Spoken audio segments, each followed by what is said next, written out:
¿Qué tal, jóvenes? ¿Cómo están? Un gusto reencontrarme con ustedes. Y vamos a continuar con nuestras clases de literatura, ¿verdad? Para el ciclo anual San Marcos. Y en esta oportunidad, semana 14, vamos a hablar un poco sobre la novela barroca en España, una novela clásica de la literatura española y universal, que es el ingenioso hidalgo Don Quijote de la Mancha. Todavía estamos enmarcados dentro del llamado siglo de oro español, ¿verdad? Pero en esta oportunidad nos centramos en la narrativa y en una época precisa que es el barroco. Las novelas de caballería gozaron de mucha popularidad en España del siglo de oro. En estas novelas pues se narraban las proezas, las hazañas de un caballero que se enfrentaba a gigantes, a dragones o a ejércitos completos, buscando pues la fama o enaltecer el nombre de su dama. Y estas novelas pues se caracterizaban por un marcado idealismo, por exceder en cuanto a la fantasía, y por caer en ciertas situaciones ya bastante absurdas o ilógicas. El Quijote de Cervantes, es una parodia de este tipo de novelas. Incluso el mismo autor lo plantea, ¿no? La intención de Cervantes al escribir el Quijote es parodiar, burlarse o satirizar justamente estas novelas de caballería. El Quijote está escrito a modelo del Amadís de Gaula de Rodríguez de Montalvo.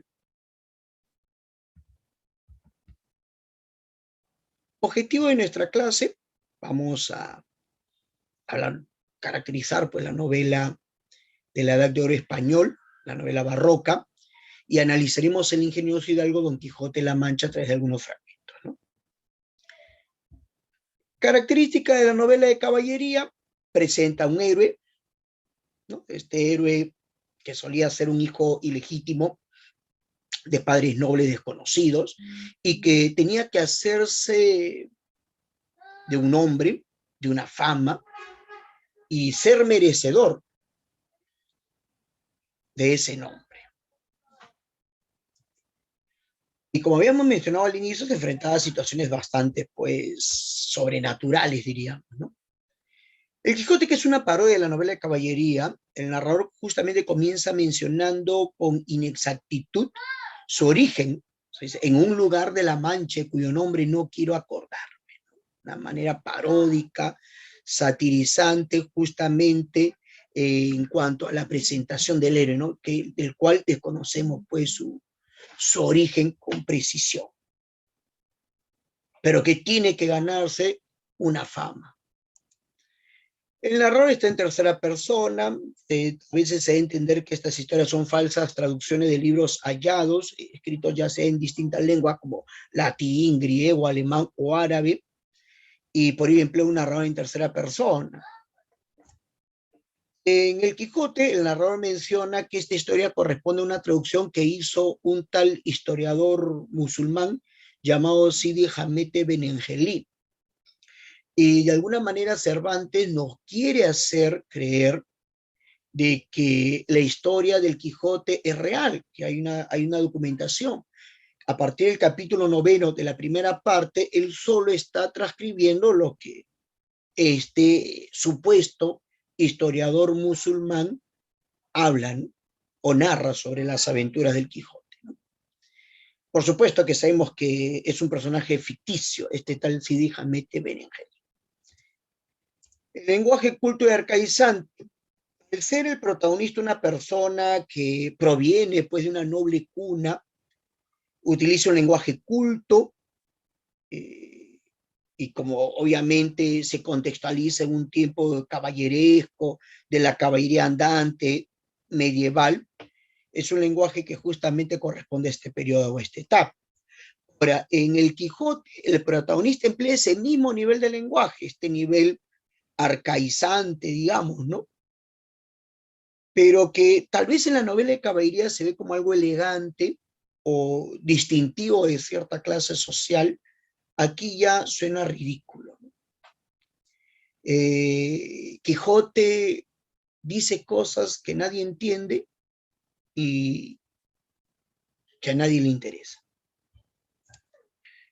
Narración de hazañas.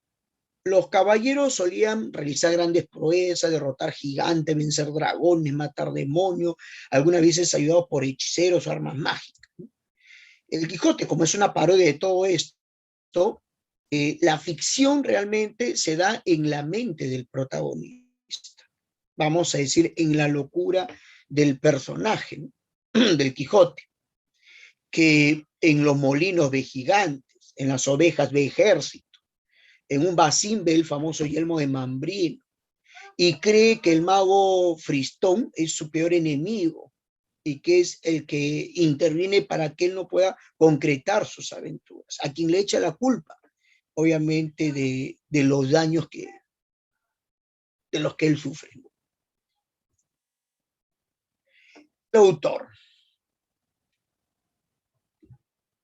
El autor del ingenioso hidalgo Don Quijote de la Mancha, como muchos de ustedes seguro ya saben, es Miguel de Cervantes Saavedra, contemporáneo con William Shakespeare, ¿no? Cervantes, apodado el Manco de Lepanto o el Príncipe de los Ingenios. El Manco de Lepanto tal vez sea su apodo más conocido porque tiene que ver con una situación histórica, biográfica que él vivió, ¿no? Él, de joven, sirvió, pues, ¿no?, los tercios españoles en la Armada Española y luchó en la famosa batalla de Lepanto, donde la cristiandad se enfrentó, pues, al Islam. Y en esa famosa batalla él recibe 2 arcabunazos, uno en el pecho y otro en la mano izquierda, que lo inutiliza ya para el combate. Si bien es cierto, él no pierde la mano izquierda, pero sí le queda inutilizada, ya que debido a una mala curación que le hicieron, le queda como una garra. Obviamente es que él llevaba esta herida como un símbolo, como algo de orgullo, ¿no?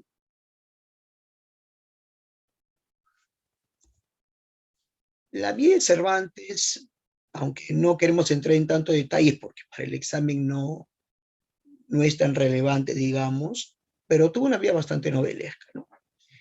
Después de servir en la Armada Española y retirarse de los combates, producto de las heridas causadas, ¿no?, en la batalla de Lepanto, él recibe, pues, digamos, muy buenas recomendaciones del duque de Sena y de Juan de Austria, que era el hermano, bueno, ilegítimo, pero el hermano del rey Felipe II de España. Estas recomendaciones le van a garantizar un puesto estable y económicamente rentable en la corte, ¿no?, en Madrid. Pero en el camino a España es asaltado por piratas argelinos y, bueno, sufre prisión 5 años, hasta que los monjes trinitarios lograrían pagar el rescate por una rebaja, ¿no?, que le piden, pues, estos piratas. Sufrió cárcel, tuvo momentos de carencias económicas, pero también tuvo momentos de una economía bastante solvente. Y en todos estos avatares, en su oficio de ser comisionado del rey Felipe II, él recorre por muchos pueblos de España a lomo de mula. Esto le permite conocer a los españoles, ¿no?, muchas de sus costumbres, también de sus personalidades, y eso va a enriquecer de alguna forma también su obra, ¿no? No olvidemos tampoco, este sí es un detalle importante, que Miguel Cervantes estuvo en Italia. Por lo tanto, él se va a nutrir, ¿no?, del Renacimiento italiano y también, ¿no?, se va a ver influenciado por la novela italiana, que obviamente en ese momento tenía, digamos, un perfil más de entretenimiento, pero Cervantes ya en España emplearía estas formas italianas de la novela italiana, pero digamos que de alguna forma le va a imprimir su sello, ¿no? Su personalidad. Al punto de él ser considerado, ¿no?, el iniciador de la novela moderna, que tendría su desarrollo en el siglo XIX, ¿no? Su estilo usa varios registros idiomáticos, lo vamos a ver después en el Quijote, usa la polifonía de su lenguaje para mostrar las actitudes de los personajes. Por ejemplo, en el Quijote, que se cuentan más de 600 personajes, cada personaje tiene una percepción distinta del mundo. Hay ironía, obviamente, en lo que él trabaja, hay una parodia, cultivó diversos géneros. Recordemos que Cervantes, aparte de soldado, fue poeta, fue dramaturgo y fue narrador. Es justamente en este último género en la narrativa donde él se va a destacar. No tuvo tanta suerte en el teatro, ya que un contemporáneo de él era Lope de Vega, y Lope gozaba del favor del público, y en la poesía, pues, estaba Góngora, ¿no? Luis de Góngora y Arbot, pero no tendría parangón, comparación en la narrativa. Y como le mencionaba, él establece la base de la novela moderna. Por ahí se habla que el Lazarillo, incluso el Mío Cid, ya son algunos antecedentes de la novela moderna, pero la crítica considera a Cervantes como el iniciador de la novela moderna. ¿Qué es lo que ocurría? Lo que ocurre es que las otras novelas, como ya seguro les habrán comentado, predomina bastante el idealismo, la fantasía. En cambio, en Cervantes hay, digamos, esta mezcla de fantasía, pero con realismo. Y dos rasgos importantes de la novela moderna va a ser uno, que el héroe ya no va a ser ese ser enfrentado a situaciones sobrenaturales, que tiene que matar dragones o situaciones muy fantasiosas, donde para mostrar su valor pues tiene que desarrollar ciertas aventuras que escapan, digamos, a la racionalidad. El signo era la excepción. Recordemos que en el poema del Mío Cid, por ejemplo, el héroe, que es Rodrigo Díaz de Vivar, con 300 hombres derrotaba a 3.000, con 4.000 a 50.000. O sea, como que un poco se exageraba ciertas situaciones que podrían tener un trasfondo histórico real para engrandecer o enaltecer la figura del héroe. Aquí no, en la novela moderna no ocurre eso. En la novela moderna, el héroe es el hombre común, el personaje del día a día, nosotros. Y las aventuras, la vida misma, las situaciones cotidianas. Y otra característica de la novela moderna, ¿cuál va a ser? El choque del mundo interno del personaje con el mundo externo. Quijote tiene una mirada del mundo muy distinta a lo que tienen los demás. Es idealista, es justiciero, sale para enderezar entuertos, como lo dice, ¿no? Seguir estos ideales caballerescos, pero lamentablemente la sociedad, el tiempo en el que vivió Quijote y también Cervantes, es una España marcada por la corrupción y la inmoralidad. Es por eso que el Quijote al final muere. ¿Por qué? Porque no corresponde a su época, es un ser anacrónico, está fuera de su tiempo. Él cree en la palabra empeñada, pero en un mundo deshonesto y corrupto. Ese choque del mundo interno con el mundo externo es un rasgo de la novela moderna. Igual lo vamos a ver en el siglo XIX con Crimen y Castigo de Dostoyevsky. Rodion tiene una mirada del mundo muy diferente a lo demás. Él tiene una moral intelectualista, donde divide a los hombres en seres superiores y seres nocivos. Eso ustedes ya lo han trabajado. O Madame Bovary, una chica que en pleno realismo es romántica, por eso es que termina suicidándose, porque no encajaba en su tiempo. Las bases, como ven, de la novela moderna las va a sentar Cervantes. Entre sus obras destacan en narrativa El ingenioso Hidalgo, que es su obra cumbre. En ediciones solamente El Quijote ha sido superado por la Biblia, nada más. La Galatea, que fue su primera novela, una novela de estilo pastoril. Los trabajos de Persiles y Sigismunda, que es una novela bizantina de aventura, de viaje, ¿no? Y que fue su última novela y publicada de manera póstuma en 1617. Las novelas ejemplares, que están integradas por 12 novelas, donde él, no de manera directa, pero de forma indirecta, plantea que uno puede sacar ciertos ejemplos, situaciones de hijos que roban a sus padres, raptos de niños, por ejemplo. Aquí destaca Riconetti y Cortadio, que es una novela de corte picaresca, La Gitanilla, El licenciado Vidriera, que para muchos es el antecedente del Quijote, porque es la historia de un hombre que se cree hecho de vidrio, ¿no? O sea, el tema de la locura. En poesía, Viaje del Parnaso, donde hace referencia a varios poetas de su época. En el teatro, El Retalo de las Maravillas, El Cerco de Numancia, que es una tragedia, y El Trato de Argel, una especie de comedia. Pero hablemos del ingenioso hidalgo Don Quijote de la Mancha.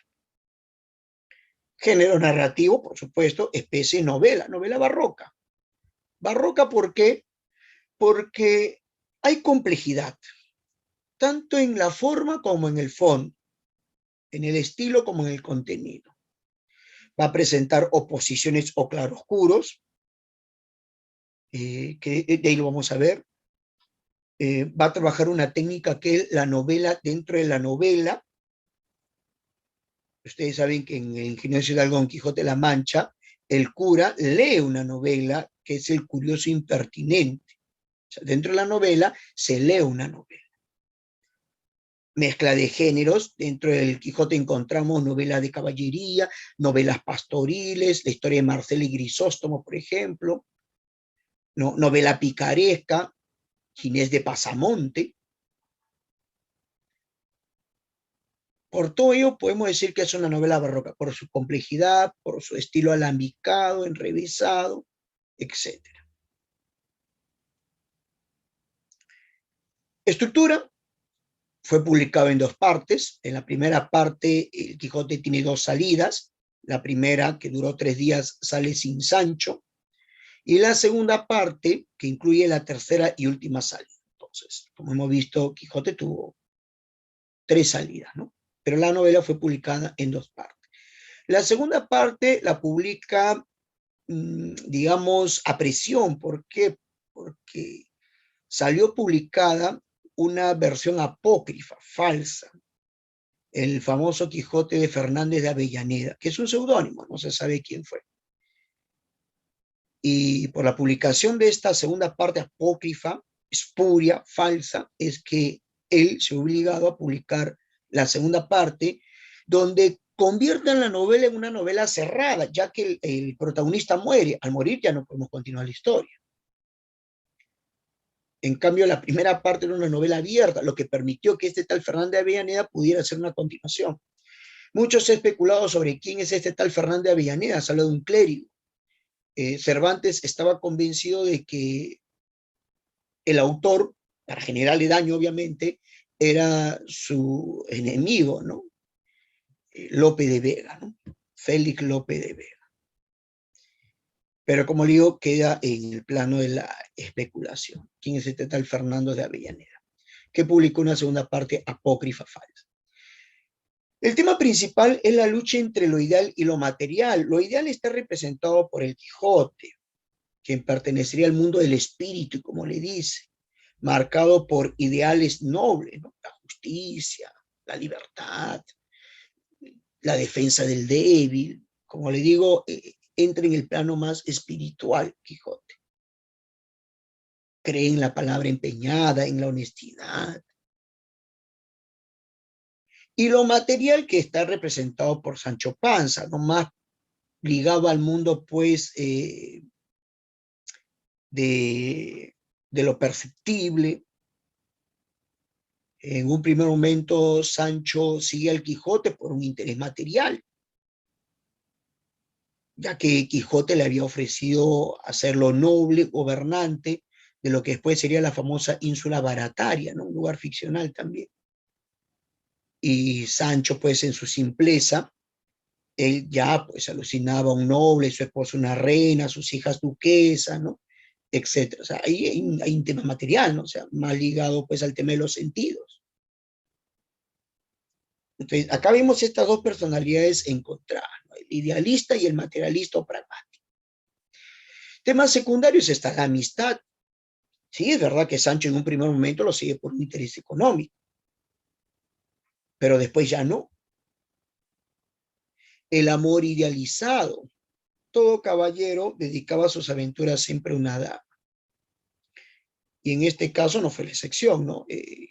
Quijote pues ama a la famosa Dulcinea del Toboso, cuyo nombre en la novela era Alonso Quijano, una ruda campesina, pero Quijote le idealiza. La fama. Hemos visto que todo caballero se hace un nombre y Quijote paródicamente también hace ello, aunque por supuesto su fama no es tal vez lo que él esperaba, ¿no? Porque al final muchos lo terminan viendo como un loco. La justicia, ¿no? La libertad, etcétera. El narrador es omnisciente, como hemos visto, narrador en tercera persona, la narración es lineal. El estilo cervantino justamente se caracteriza por el uso de los tres niveles de lenguaje, ¿no? El culto expresado por el narrador, el arcaico o señorial por Don Quijote y el popular o coloquial por Sancho Panza.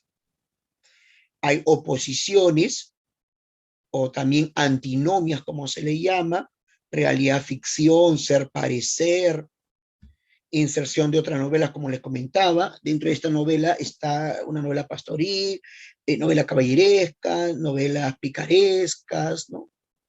Morisca, etcétera. Mezcla de géneros y especies.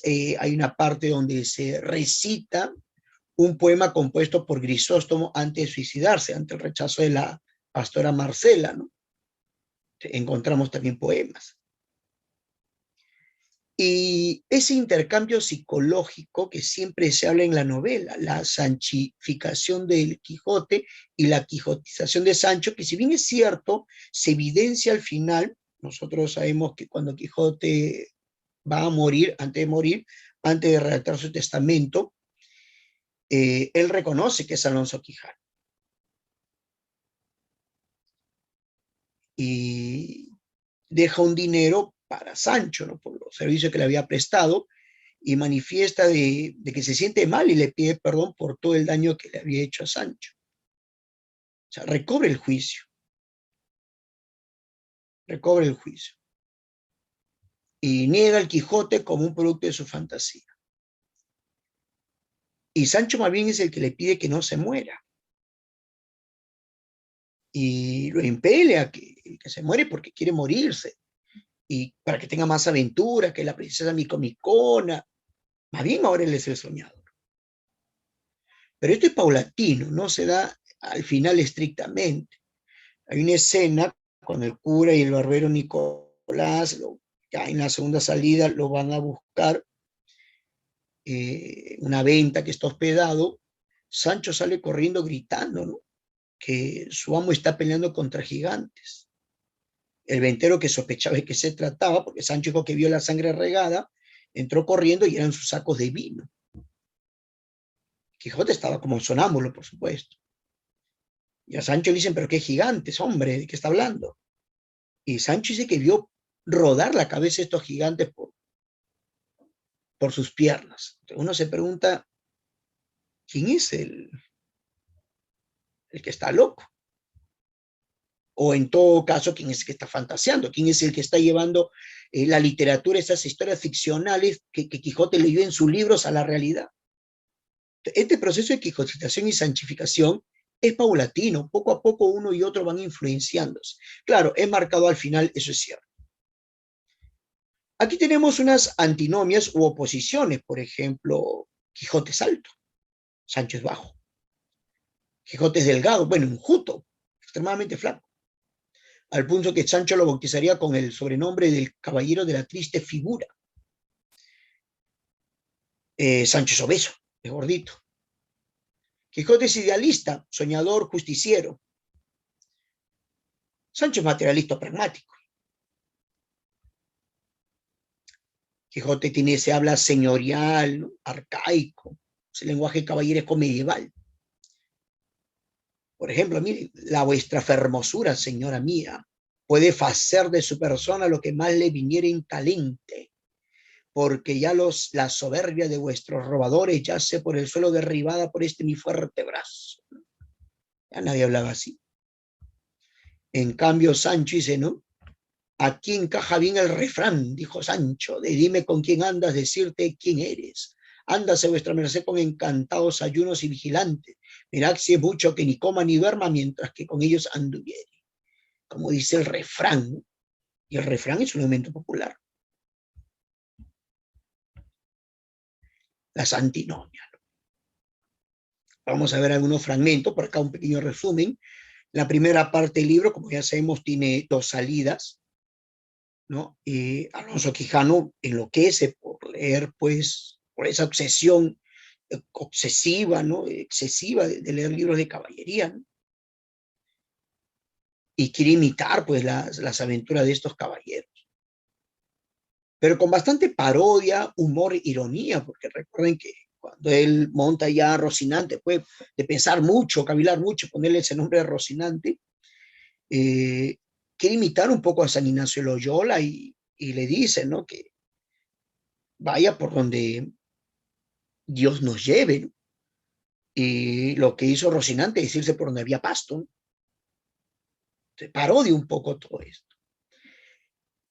Bueno, va a emprender algunas hazañas. Su primera aventura es ser nombrado caballero en una venta. Venta es una especie de hospedaje al paso, ¿no? Donde él confunde al ventero con un rey y a las damiselas con princesas. Después tendría la aventura con Andrés y el labriego, que la verdad mejor no se hubiera intrometido, porque el niño salió más golpeado que antes. Y después de enfrentarse a 6 comerciantes y decirles que se rodea ante la belleza de la sin par Dulcinea, esto lo golpean, por supuesto, cuando Rocinante quiere investirlo y se tropieza y cae, es golpeado y un vecino lo recoge, ¿no? Y lo lleva a su casa. Ahí termina su primera salida, que como te comentaba, dura 3 días. Mira, acá tenemos un fragmento. Dice, el castellano trujo luego un libro donde asentaba la paja y cebada que daba a los arrieros. O sea, su libro de cuentas, ¿no? Y dice, y con un cabo de vela que le traía un muchacho y con las 2 ya dichas doncellas, se vino a donde Don Quijote estaba, al cual mandó hincar de rodillas y leyendo en su manual, como que decía alguna devota oración, en mitad de la leyenda alzó la mano y diole sobre el cuello un buen golpe, y tras él, con su misma espada, un gentil espaldarazo, siempre murmurando entre dientes como que rezaba. Hecho esto, mandó a una de aquellas damas que le ciñese la espada, la cual lo hizo con mucha desenvoltura y discreción, porque no fue menester poca para no reventar de risa a cada punto de ceremonias. O sea, es una parodia del nombramiento del caballero del espaldarazo, ¿no? Es un ventero, un hospedador, tiene su libro de cuentas en la mano y hace ver como si fuera pues un manual, ¿no?, de la caballería. Aquí vemos el fingimiento, el nombramiento, ese ser y parecer que es constante en la novela, ese confundir, bueno, el protagonista confunde la realidad con la ficción, la verdad con la ficción, y la ridiculización del caballero. Bueno, en la segunda salida, ya cuando el ventero le dice si tenía camisa, dinero y escudero, ante la negativa lo manda a buscar escudero y convence pues a su vecino Sancho Panza que lo sea, ¿no? A cambio de ser gobernador en una ínsula. Y la primera aventura que va a tener con él, pero que vendría a ser la cuarta, es con los molinos de viento, a quien él confunde con gigante. En esto descubrieron 30 o 40 molinos de viento que hay en aquel campo, y así como Don Quijote los vio, dijo a su escudero: La aventura va guiando nuestras cosas mejor de los que acertáramos a desear, porque ves allí, amigo Sancho, donde se descubren 30 o poco más desaforados gigantes con quien pienso hacer batalla y quitarle a todos la vida, con cuyo despojo comenzaremos a enriquecer, que esta es buena guerra y el gran servicio de Dios, quitar tan mala simiente sobre la faz de la tierra. ¿Qué gigantes? Dijo Sancho. Confusión de la realidad y ficción, otra vez el ser y el parecer. Son molinos, a él le parece gigantes, y el ideal caballeresco, ¿no? El caballero andante he movido por el amor y he movido también por la defensa de la fe. Y él un poco que imita esto porque los gigantes eran seres malvados, ¿no? Seres malvados.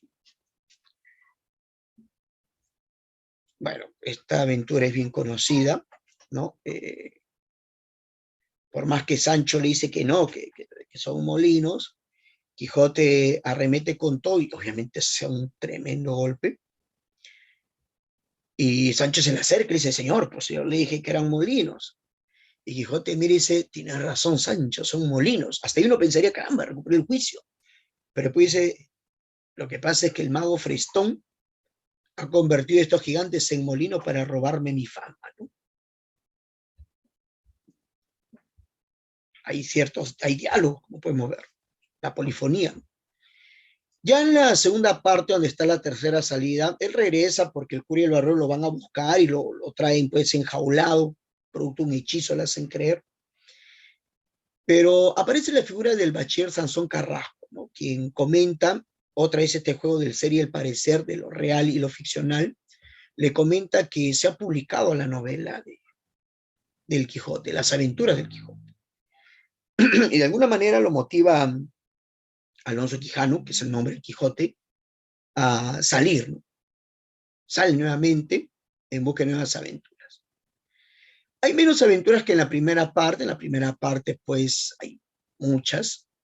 Acá hay menos, ¿no? Y entre ellas está cuando él se encuentra con una comitiva de un circo y unos leones, ¿no? Que él manda a liberar al león. Acá hay un elemento cristiano, ¿no? Porque manda a liberar al león y, bueno, como vieron que estaba loco, soltaron al león, pero el león cuando se acerca a él, lo mira, lo huele y se retira, ¿no? Ya hemos dicho que Quijote era enjuto, flaco, la piel la tenía pegada al hueso. Y de ese momento él se hace llamar el Caballero de los Leones, ¿no? Aunque claro, el apodo más conocido fue Caballero de la Triste Figura, que Sancho es quien le acuña este nombre. Cierra, dice, amigo, la puerta y dame por testimonio en la mejor forma que pudieres lo que aquí me has visto hacer. Conviene a saber, como tú abriste al león, yo lo esperé. Él no salió. Volví a esperar, volvió a no salir y volvió a se acostar. No digo más, y encantos afuera, y Dios ayude a la razón y a la verdad y a la verdadera caballería. Y cierra, como he dicho, en tanto que hago señas a los huidos y ausentes para que sepan de tu boca esta hazaña, ¿no? Hay una parodia del Cid, porque recuerden que el Cid tenía un león como mascota, ¿no? Un león fiero que el Cid obviamente lo trataba como perro faldero. Aquí el león no quiere ni moverse.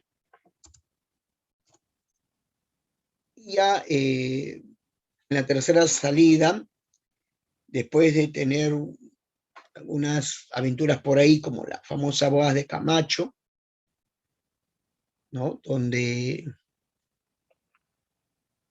se ve un enredo. Entran a servir unos duques, representación de la nobleza española de la época, quienes le juegan broma, ¿no? Se divierten a su costa, ¿no? Acá está la historia del caballo clavileño, un caballo de madera que le hacen creer a los dos que vuela. Y bueno, ahí es donde lo hacen gobernador de la famosa ínsula Parataria. Después de ello, el cura, pues, prácticamente exhorta al bachiller Sansón Carrasco que lo traiga, porque fue el causante de su salida, y se disfraza de varios caballeros, ¿no? Caballero de los espejos, ¿no? Pero ya cuando es como caballero de la Blanca Luna, en la playa de Barcelona, lo reta al Quijote. Y le pide su palabra, ya. Recuerden que Quijote cree en la palabra empeñada, de que si este famoso caballero de la Blanca Luna derrota a Quijote, Quijote regresaría por un año a su casa, se olvidaría de sus aventuras. Pero que si Quijote lo derrotaba, él podría continuar con sus aventuras. Quijote empeña su palabra y bueno, sabemos que es derrotado por el famoso caballero de la Blanca Luna y tiene que regresar a su casa. Pero enferma, le da fiebres, parece que la tristeza lo agobia, le ofrecen ganado, que se dedique, pues, ¿no? A criar ganado, pero nada. Cae enfermo y bueno, el médico lo único que dice es que procuren cuidar su alma porque el cuerpo ya no hay nada que hacer y fallece, firmando su testamento, dejando como heredera a su sobrina y también de alguna manera pidiéndole perdón a Sancho. Ah, respondió Sancho llorando, no se muera vuestra merced, señor mío, sino tome mi consejo y viva muchos años, porque la mayor locura que puede hacer un hombre en esta vida es dejarse morir sin más ni más, sin que nadie le mate ni otras manos le acaben que la de la melancolía. Mire, no sea perezoso, sino levántese de esa cama y vámonos al campo vestido de pastores. Como tenemos concertado, quizá tras de alguna mata hallaremos a la señora doña Dulcinea desencantada, que no haya más que ver. Pero Quijote le dice que él sabe quién es Dulcinea, que es Saldón San Lorenzo, que no hay ningún encantamiento, ¿no? Y ahí es donde se produce ya de manera bastante clara la quijotización de Sancho y la sanchificación del Quijote, ¿no?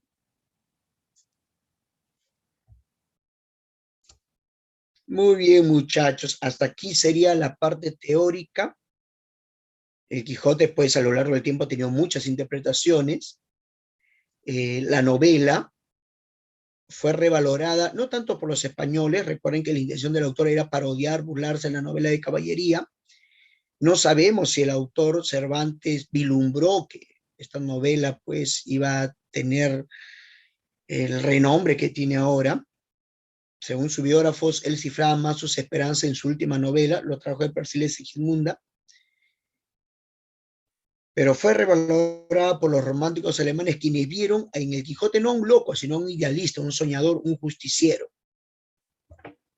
Y son ellos los que le dan pues esta lectura, ¿no? Al Quijote. O como decía Unamuno, ¿no? Lo llamaba el caballero de la fe, ¿no? El caballero de la fe al Quijote. El loco no era Quijote, los locos eran los otros. Bien, muchachos, hasta aquí sería esta parte teórica y ya nos estamos viendo en la parte aplicativa, ¿no? En las preguntas.